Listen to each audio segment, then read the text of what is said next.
Hello guys and welcome back to another video.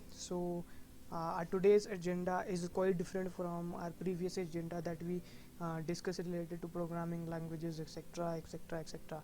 But yeah, today we would be learning a new thing, and I would be shooting that video that how to approach a new thing. So basically nowadays, as you can find, we are working on JavaScript, so I'm sharing my experience on JavaScript. So over that, today we would be learning, or today me and you both would be learning the concept of APIs.